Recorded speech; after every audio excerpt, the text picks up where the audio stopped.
अल्लाह अकबर अल्लाह अकबर।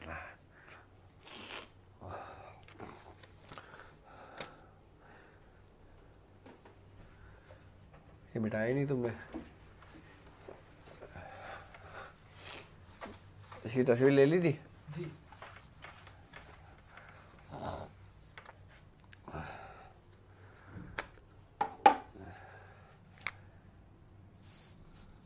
सबसे पहले हम जब तस्वीर के लिए लिखेंगे तो कैसे लिखेंगे ये भी समझ लें। अभी मैंने इसकी तादाद बताई नहीं है, इसकी कितनी तादाद है, कितना पढ़ा जाएगा मैं आपको बताऊंगा, वो भी जब नक्श पूरा हो जाएगा। सही है, ये बनेगा आपका 16 खानों पर। इस नक्श को सैफी शरीफ का नक्श कहा जाता है। आई बात समझ में? और ये सैफी सग़ीर में बहुत कमाल का नक्श चलता है। ये इसकी जो आदत है वो 1 6 5 1 1, ठीक है, यानी कि 16,511। अब दूसरा खाना, अब इसकी चाल तो मैं समझता हूँ आपके समझ आ गई होगी। 12 13 14 15 16 17 18 19 20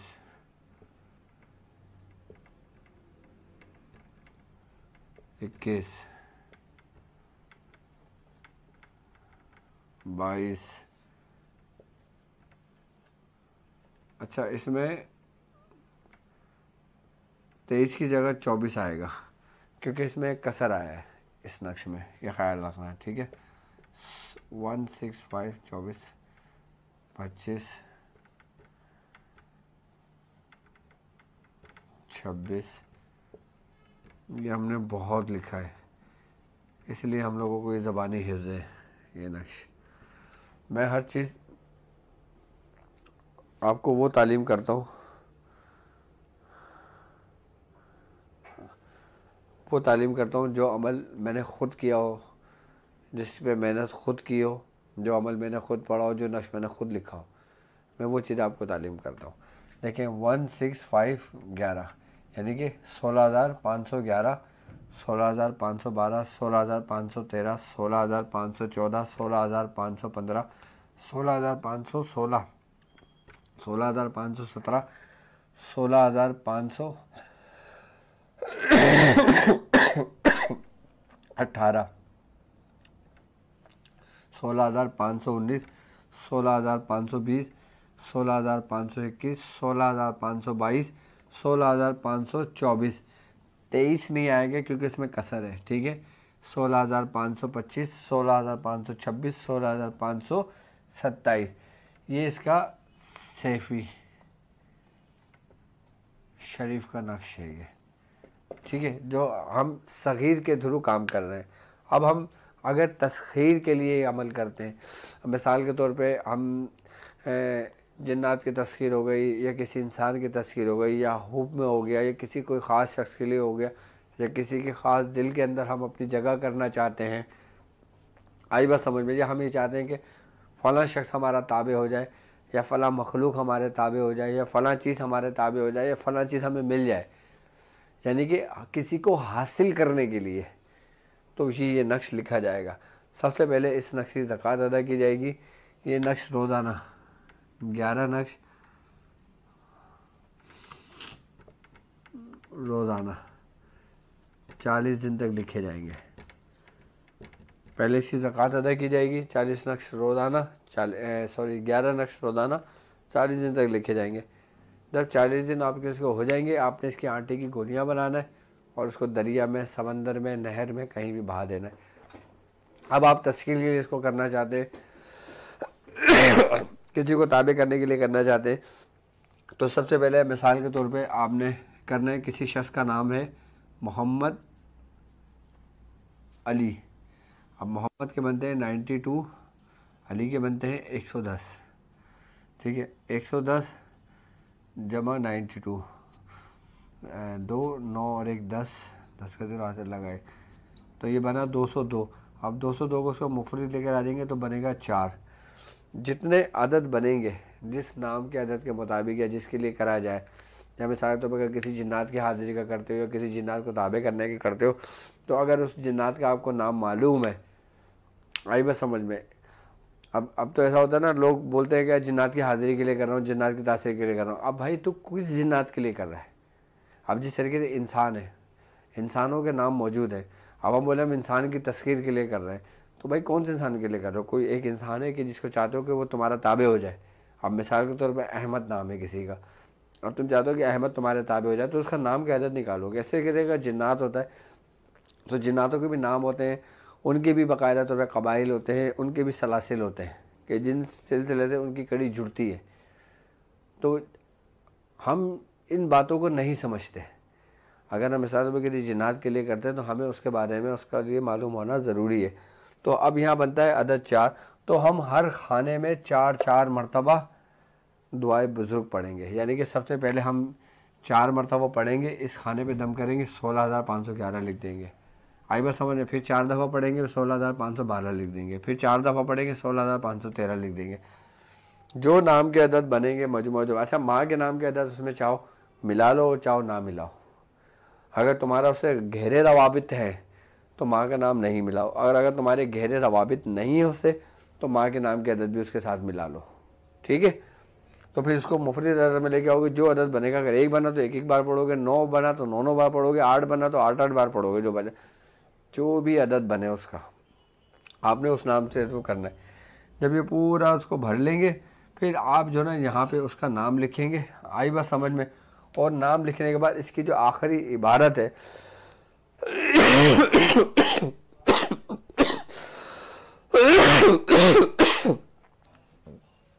या उसका नाम लिख दोगे। नाम लिखने के बाद फिर ये लिखोगे कुल हाकिम कुल आलिम को मुसख्खिर कर दम, कुल हाकिम कुल आलिम मुसख्खिर कर द।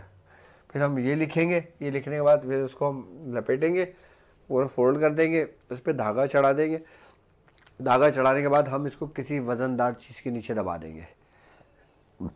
हम किसी वज़नदार उसको चीज़ के नीचे दबा देंगे। एक तरीका ये है, अगर हम हफ्ते के रोज़ लिखेंगे हम वज़न के नीचे दबा देंगे। अगर हम मिसाल के तौर पे जुमेरात और जुम्मे की शब में लिखते हैं तो हम इसी तरतीब से खुशबू लगा के अपना पाक साफ़ होकर हम इसकी ज़कात अदा करने वाले लिखेंगे। हम इसको हवा में भी टांग सकते हैं, यानी कि किसी घने दरख्त के ऊपर टांग दें, यानी कि जो शजर हो कि जिसमें फलदार हो, जिसमें समर हो, आई बात समझ में, कि जिसमें फल लगा हो। ठीक है, आप उस दरख्त पे भी इसको लटका सकते हो, बांध सकते हो, और इसको ज़मीन के नीचे भी दबा सकते हो। आई बात समझ में? और अगर कोई शख्स दूर जगह पर हो, जैसे तुम पाकिस्तान में हो और वो शख्स बाहर मुल्क में हो, आई बात समझ, तुम चाहते हो कि वो तुमसे रवाबित कायम करे या तुमसे तुम्हारे ताबे हो, तुम्हारे हुक्म की फरमाबरदारी करे, तो तुम उसको दरिया में बहा सकते हो। आई बात समझ में? अगर कोई शख्स ऐसे शख्स के लिए काम कर रहा है जो एक ममालिक से दूसरे ममालिक में है, तो वो दरिया में बहा दे, समंदर में बहा दे, नहर में बहा दे। अगर कोई शख्स इसके लिए कर रहा है जो उसके सिटी में ही हो, उसके कराची में ही हो या आपस में ही हो, तो उसको वज़न के नीचे दबा दे। अगर कोई दूसरी सिटी में हो जहाँ पे डिस्टेंस आ जाए 100 किलोमीटर के बाद का, कि जिसमें नमाज जो कसर होती है वो कितने किलोमीटर के बाद होती है, 60 या 70 किलोमीटर के बाद नमाज कसर हो जाती है ना। तो बस जिस किलोमीटर पे कसर हो जाती है ना आपकी, फिर अगर कोई ऐसी जगह पे कोई वाक़ हो जो रहता हो जिसके लिए काम कर रहा हो, तो उसको हवा में लटका दो। ये तरीके ज़रूर नोट करना, क्योंकि तरतीब होती है। जो सिटी में हो वज़न के नीचे दबा दिया, और जो दूसरे शहर हो कि जिस शहर में पहुँचने से तुम्हारी नमाज कसर हो जाती है, कि जब तुम कसर की अदायगी करते हो नमाज में, तो तुम हवा में टांग दो, दरख्त पर टांग दो, ऊंची जगह पे टांग दो जहाँ पे हवा का गुज़र हो। और अगर कोई बहुत दूर हो, बैरूनी ममालिक में हो, समंदर पार हो, तो फिर तुम उसको दरिया में बहा दो, समंदर बहा दो। सिर्फ एक नक्श आपके सरी और तासीर नक्श होगा ये। लेकिन शर्त ये कि आप इसकी पहले ज़कात अदा कर लें, ताकि आप सिर्फ एक ही काम के लिए तो नहीं है ना, और बहुत सारे काम हैं। तो तमाम कामों के लिए दुआए सैफ़ी का नक्श ये बहुत ज़बरदस्त है। अच्छा, ये तो हो गया तस्खीर के लिए, ताबे के लिए और उसके लिए। अब आ जाते हैं हम दुश्मनों की सज़ा के लिए। दुश्मनों की सज़ा के लिए हम ये करेंगे कि ये ज़कात अदा कर लिया आपने, ठीक है,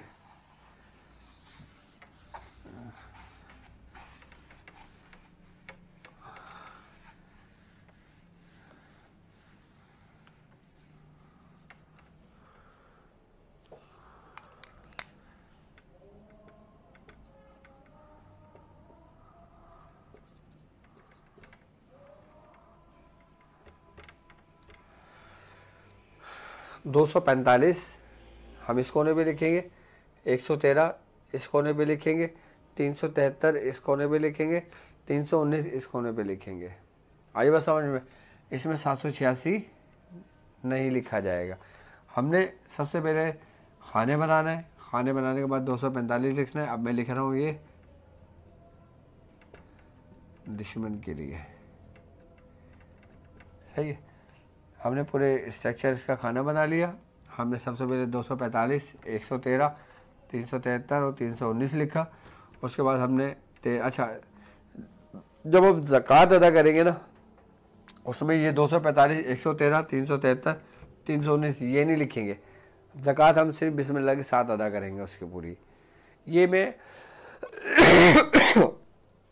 इस नक्श को बता रहा हूँ मुख्तलिफ काम में तरीके में इस्तेमाल करने के लिए, ठीक है। अब हम किसी दुश्मन को सज़ा देने के लिए करते हैं। तो हमने ये कर लिया, हमने ये पहले ये लिख लिया, उसके बाद ये पूरा स्ट्रक्चर लिख लिया। यहाँ पे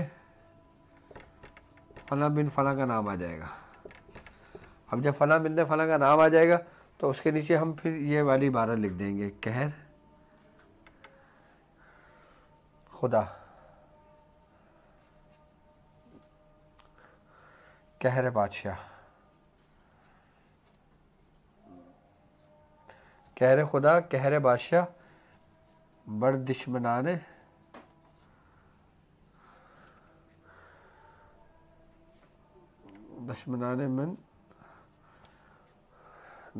मन नाजिल कर दे, ठीक है। हम आखिर में ये इबारत लिख देंगे, कहर खुदा, कहर बादशाह, बड़ दुश्मनाने मन नाजिल कर, ठीक है। अब हमने करना है क्या है, उसी तरतीब और उसी तरीके से हमने करना है।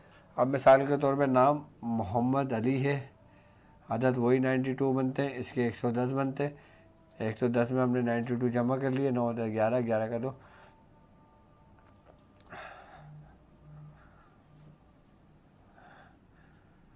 204 बनते हैं, अदद बना 4। आई बस समझ में। फिर इसी खाने से हमने अंदर के खाने जो ना उसी तरतीब से पढ़ पढ़ के हमने इसको बंद कर दिया। आई बस आखिर में उस दुश्मन का नाम भी लिखा हुआ है। हमने एक नक्श तैयार कर लिया। हमने उसको करना ये कि उसको वज़न के नीचे दबा दें। आई बस समझ में। और ऐसा भी करते हैं लोग कि 2 कब्रों के दरमियान भी दबा दिया जाता है, कब्रिस्तान के अंदर, या कब्रिस्तान में अगर कोई दरख्त हो तो उस दरख्त पे इसको टांग दिया जाता है, अगर कोई दुश्मन तुम्हारा बाहर हो। और अगर तुम्हारा दुश्मन दूसरे मुल्क में हो तो उसको भी तुम समंदर दरिया में बहा दे दो उसको लिख के। आई बस समझ में। तो ये पूरी इबारत लिखी जाएगी, कहर खुदा, कहर बादशाह, बड़ दुश्मनाने मन नाजिल कर दे, ठीक है। और इसी तरतीब से पढ़ोगे। अगर 4 का अदद निकल रहा है तो 4-4 बार हर खाने में पढ़ के इसको तहरीर करते रहोगे, लिखते रहोगे, बेहतरीन काम करेगा ये। तो दुआए सैफ़ी का जो नक्श है मैंने दोनों तरीक़ों के लिए बता दिया, तस्खीर के लिए भी बता दिया और दुश्मनों के लिए भी बता दिया।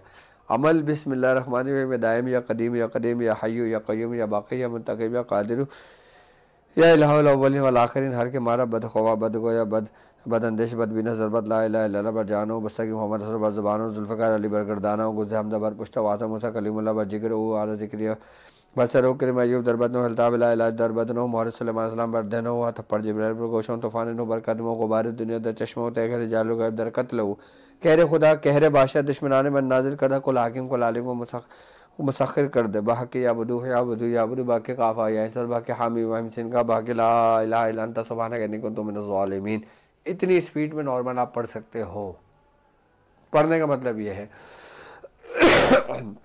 क्योंकि जब हम ये अमल कर रहे थे तो हम उसी तरतीब से पढ़ते थे जो भी रवानी मैंने पढ़ी है। तो ये अमल भी मैंने कई सालों तक इसको अपने विट में भी रखा, इससे मैंने कई काम भी लिए और बड़े बड़े दुश्मन